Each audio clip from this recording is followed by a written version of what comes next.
میرے محترم بھائیوں، دوستوں، بہنوں، بچوں، بچیوں، عزیزوں، جو سن رہے ہیں اور جن تک میری بات پہنچے گی، رمضان کی آمد ہے تو اللہ تعالیٰ نے جیسے دنیاوی سیزن بنائے ہیں، جیسے عید کا موقع تاجروں کے لیے سیزن ہے، بڑی عید کا موقع تاجروں کے لیے سیزن ہے، ایسے مختلف قسم کے تہوار دنیاوی دینی جو آتے ہیں تو وہ تاجروں کے لیے سیزن بن جاتا ہے اور ان کی سیل بڑھ جاتی ہے، منافع بہت زیادہ ہوتا ہے۔ تو اسی طرح اللہ تعالیٰ نے بخشش کے بھی سیزن بنائے ہیں، جس میں سب سے بڑا سیزن وہ رمضان المبارک کا مہینہ ہے۔ اللہ تعالیٰ نے اس میں روزے کو فرض کیا، یا ایھا الذین آمنوا، اے ایمان والو، کتب علیکم الصیام، تم پہ روزے فرض کیے گئے ہیں۔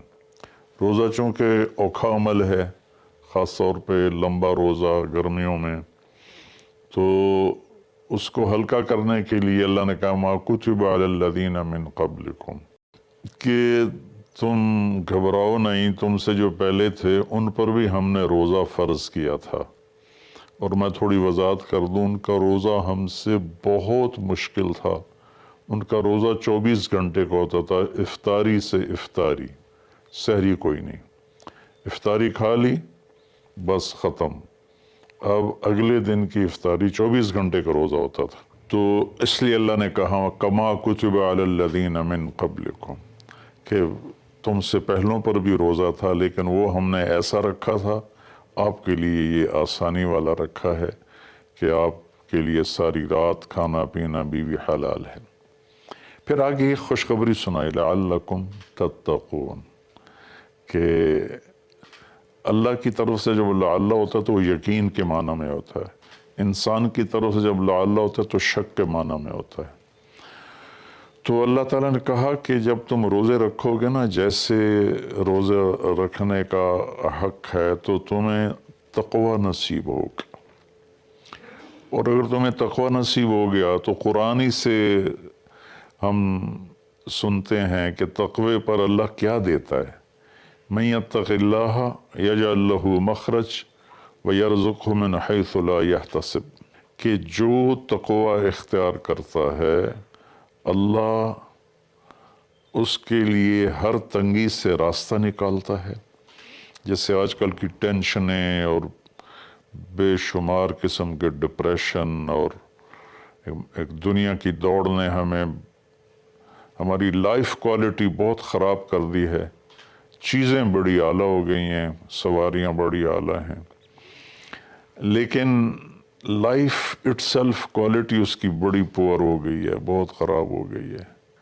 تو اللہ تعالیٰ فرماتا ہے کہ من یتق اللہ یجعل لہ مخرج، تو جب کہیں اس پر تنگی آئے گی، ذہنی یا ظاہری یا باطنی، تو اللہ اس کو راستہ دکھائے گا، اللہ ہاتھ پکڑ کے اس کو اس مشکل سے نکال کے باہر کھڑا کر دے گا۔ وَيَرْزُقْهُ مِنْ حَيْثُ لَا يَحْتَسِبْ، اور اسے وہاں سے رزق دے گا جہاں سے اس کو وہم و گمان بھی نہیں ہوگا۔ تو حضرت مقداد رضی اللہ تعالیٰ عنہ پیشاب کرنے بیٹھے، فاقے سے بے حال تھے، ایک چوہا اپنی بل سے نکل اور 1 دینار اس نے باہر رکھا، پھر 2، پھر 3، پھر 4، یہاں تک کہ 19 دینار اس نے اپنی بل سے نکال کر ان کے سامنے رکھ دیے۔ وہ بڑے حیران پریشان ہوئے، یہ کیا ہوا؟ انہوں نے وہ استنجے سے فارغ ہو کر وہ اٹھائے اور اللہ کے نبی کے پاس لے کر آئے، یا رسول اللہ، یہ میں پیشاب کرنے بیٹھا ہوں اور چوہے نے یہ 19 دینار میرے آگے رکھ دیے۔ تو آپ نے فرمایا رزق ساقہ اللہ علیک، یہ اللہ کی طرف سے تیرے لیے رزق کا سامان بنا ہے۔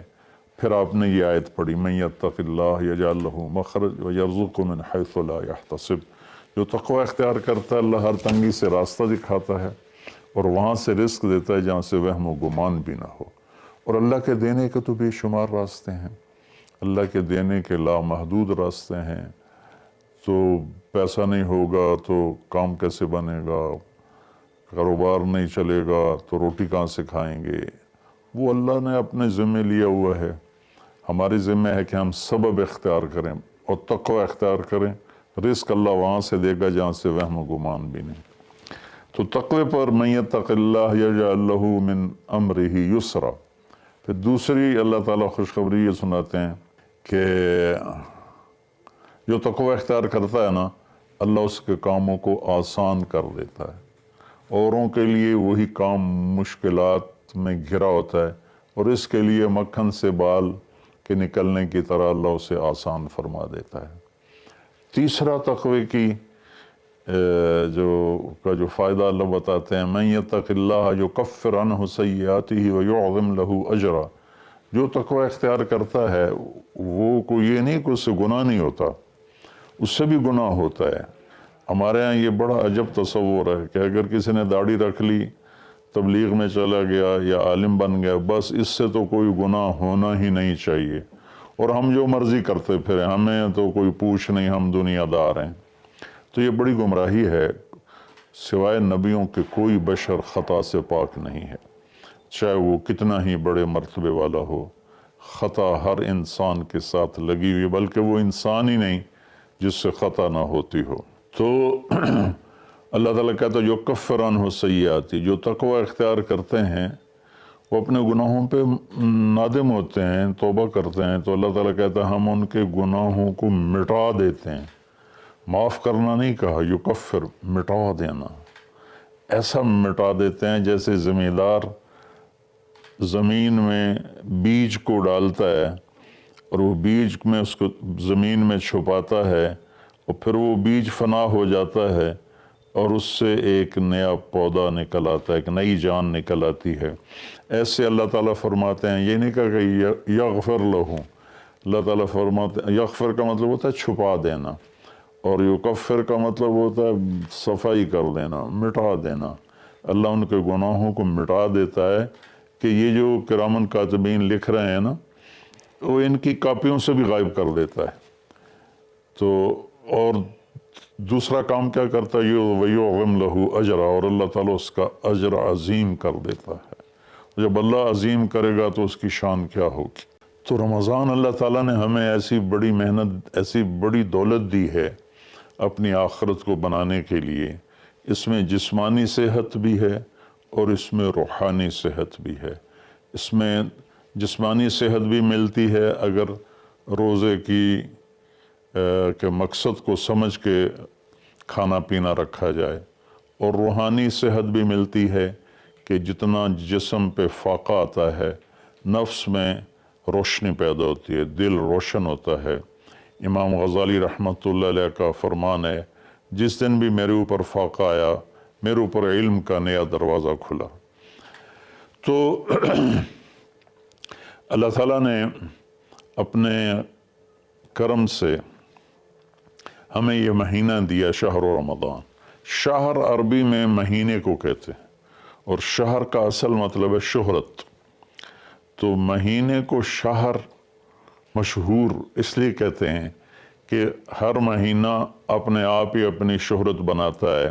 بھئی ابھی رمضان آ رہا ہے، بھئی اب شوال آ گیا ہے، یا جنوری آ گیا ہے، فروری آ گیا ہے، اور اس کے ساتھ ہمارے بے شمار دنیاوی کام لگے ہوتے ہیں. بھئی جنوری میں یہ میٹنگ ہے، فروری میں یہ میٹنگ ہے، مارچ میں وہاں جانا ہے، اب اپریل میں ادھر آنا ہے. تو ہماری بہت ساری باؤنڈنگ ہوتی ہے مہینوں کے ٹائمنگ کے ساتھ، اس لیے یہ مشہور ہوتے ہیں. تو اس شہرت کی وجہ سے مہینے کو عربی میں شہر کہتے ہیں، مشہور شے. تو اللہ تعالیٰ کہتے ہیں شہر رمضان. پھر اس میں ایک عجب بات بتائیے، اس میں روزے کی فضیلت اس مہینے کی نہیں بتائی، اس میں قرآن کی فضیلت بتائی ہے. الذی انزل فیہ القرآن. روزے کا ذکر بعد میں کیا ہے اور قرآن کا ذکر پہلے کیا ہے کہ اب اپنی روح کو، اپنے روحانیت کو زندہ کرنا چاہتے ہو تو اس مہینے میں ہم نے قرآن کو اتارا. الذی انزل فیہ القرآن، جس میں ہم نے قرآن کو اتارا. 6 رمضان کو موسیٰ علیہ السلام پہ تورات اتری، اور 13 رمضان کو عیسیٰ علیہ السلام پر انجیل اتری، اور لیلۃ القدر میں ہمارے نبی پر قرآن اترا، اور 9 رمضان یا 10 کو داؤد علیہ السلام پہ زبور اتری۔ سارا آسمانی علم اللہ نے اس مہینے میں اتارا کہ مشقت کے ساتھ علم جڑا ہوا ہے، اور فاقے میں روح میں ایک روحانیت پیدا ہوتی ہے، تو اس سے اللہ تعالیٰ کی طرف سے وہ بہت کچھ ملتا ہے۔ تو اس میں اللہ نے کہا انزل فیہ القرآن، تو اس میں اشارہ ہے کہ رمضان کی عبادت قرآن بناؤ، جتنا قرآن پڑھ سکتے ہو۔ ہمارے ایک ساتھی ہیں مولوی ثناء اللہ، وہ سارا سال ہی 3 دن میں قرآن ختم کرتے ہیں، اور کبھی کبھی ایک ہی دن میں سارا پڑھ لیتے ہیں، اور کبھی 2 دن میں پڑھتے ہیں، لیکن ان کا عام معمول ہے 3 دن میں قرآن ختم کرتے ہیں، سارا دن قرآن پڑھتے رہتے ہیں۔ بنگلہ دیش میں ہوتے ہیں، ہم رائمنڈ میں اکٹھے پڑھتے تھے۔ تو جتنا قرآن کے ساتھ ہمارا تعلق بڑھے گا، ہم قرآن کو پڑھیں گے، سمجھیں گے۔ ہم نے صرف قرآن کو ختم کے لیے رکھا ہے، جی مولوی صاحب آ جاؤ ختم پڑھ دو، انہوں نے چند آیات رٹائی ہوئی ہیں، وہ آیات پڑھ دیتے ہیں، ختم ہے۔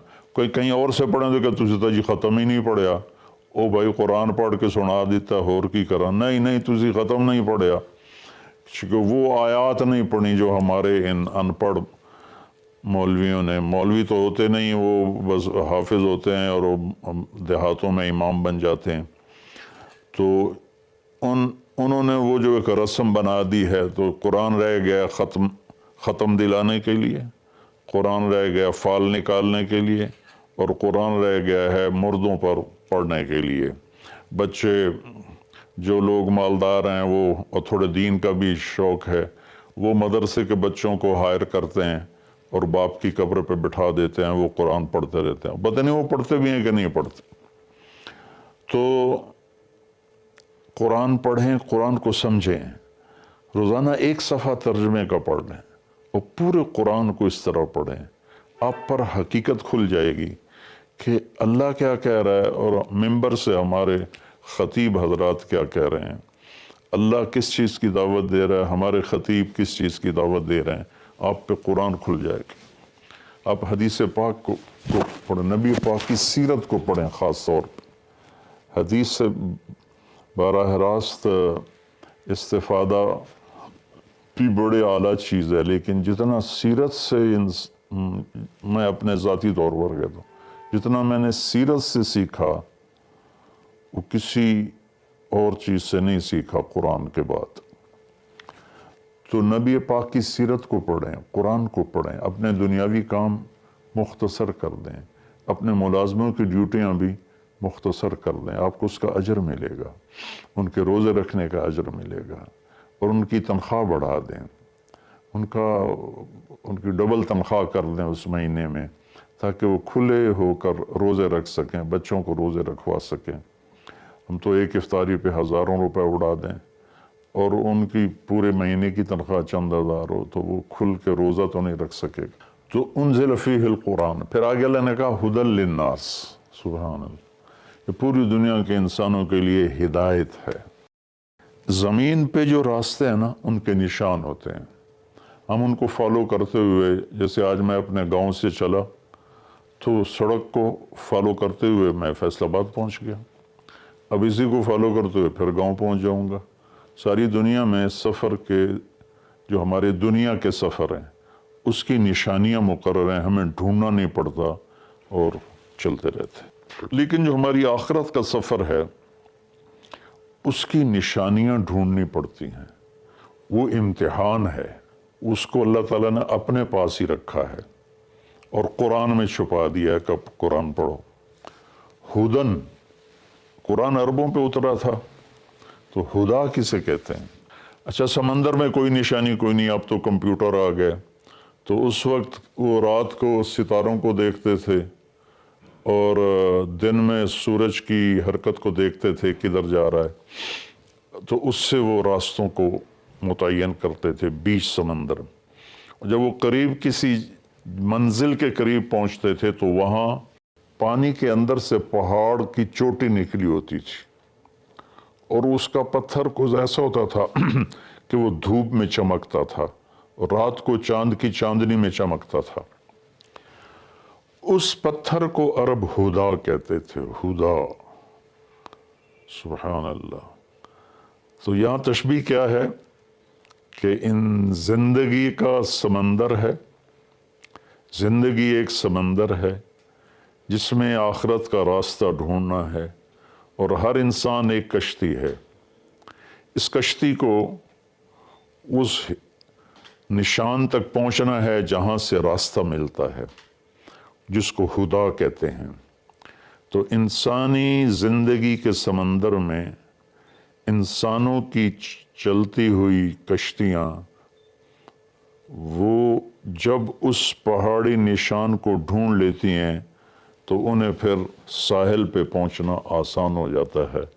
اگر اللہ نہ کرے کوئی اس نشانی کو کھو دے، پھر وہ بھٹکتا رہتا ہے. قدرت اسے کنارے لگا دے تو لگا دے، ورنہ وہ بھٹکتا ہی رہتا ہے. تو یہ ہدی للناس ہے قرآن، کہ یہ وہ روشن وہ پہاڑ کی چوٹی ہے جس سے تمہیں راستہ ملے گا. اب اس کو تھوڑا پیچھے سے ہم لیں، سورۃ فاتحہ سے. ہم نے اللہ سے کہا اہدنا الصراط المستقیم، یا اللہ ہمیں ہدایت عطا فرما سیدھے راستے کی، یعنی وہ چٹان عطا فرما، اس چٹان تک پہنچا جو ہمیں سیدھے راستے تک پہنچائے، جس پر تیرے نیک لوگ چلے، جن پر تیرا انعام ہوا، اور ان لوگوں کے راستے سے بچا جن پر تیرا غضب ہوا اور ناراضگی ہوئی. تو جب ہم نے یہ دعا مانگی اللہ سے تو اللہ نے ہماری دعا کو قبول کیا اور قرآن اتار کر کہا الف لام میم ذالک الکتاب لا ریب فیہ ھدی للمتقین. یہ کتاب ہے جو ہر قسم کے شک و شبہ سے بالا تر ہے، اور یہ متقین کے لیے ہدایت ہے. یہاں کا ھدی للناس ساری دنیا کے انسانوں کے لیے ہدایت ہے. یعنی اگر ڈھونڈنا چاہو اس چٹان کو جو تمہیں منزل تک پہنچائے، اس خوبصورت چیز کو جو تمہیں اللہ تک پہنچائے، تو وہ قرآن ہے. ذالک الکتاب لا ریب فیہ. اور خاص طور پر جو تقوی اختیار کرے گا اسے اس قرآن سے راستہ ملے گا. وہ اس کو پہچان کر چلتے چلتے چلتے چلتے اللہ اس کے رسول کے دربار میں کامیابی سے پہنچ جائے گا. تو ہمارے بر صغیر میں قرآن کے ساتھ اٹیچمنٹ کوئی نہیں. یہ مختلف بزرگوں کی کتابیں لکھی پڑھی ہیں، ان کی سیرت، لکھنے والا کون ہے، اس میں جو واقعہ ہے وہ کہاں سے نقل کیا ہے، اس کی کوئی سند نہیں. ایک بزرگ تھے، وہ 25 سال جنگلوں میں خاک چھانتے رہے. سرے سے شریعت نبوی کے خلاف واقعہ ہے کہ میرے نبی نے رہبانیت نہیں سکھائی، اور ان کی شان بیان کرنے میں یہ واقعہ میں نے بھی پڑھا کہ 25 سال جنگلوں کی خاک چھانی، شہر میں ہی نہیں گئے. تو یہ تو عیسائی راہبوں سے بھی بڑھ گئے. لا رہبانیت فی الاسلام، اسلام میں کوئی رہبانیت نہیں. تو ان قصوں کی نہ کوئی سند ہے، نہ کوئی دلیل ہے، نہ مصنف کی حیثیت کا پتہ ہے. تو ہم قصے کہانیوں میں گم ہیں، اور بس قرآن پاک کے ساتھ بے وفا ہیں. قرآن سے وفا نہیں کی، قرآن کو سیکھا نہیں، قرآن کو پڑھا نہیں، قرآن کو سمجھا نہیں. اب تو اردو مفتی تقی صاحب دامت برکاتہم کا ترجمہ ایسا عالی شان ہے کہ جو تھوڑا سا بھی اردو جانتا ہے وہ اس سے پورا نفع اٹھا سکتا ہے. تو ھدی للناس وبینات من الھدی والفرقان، یہ پہلے ہدا پھر ہدا تاکید کے لیے کہ یہ پوری دنیا کے انسانوں کے لیے ہدایت کا پیغام ہے. اگر تم اپنے ذہن کو صاف کر کے اسے پڑھو گے تو بینات من الھدی، تو یہ ہدایت کی خوبصورت نشانیاں ہیں، اور حق و باطل میں فرق کر کے دکھا دے گا قرآن.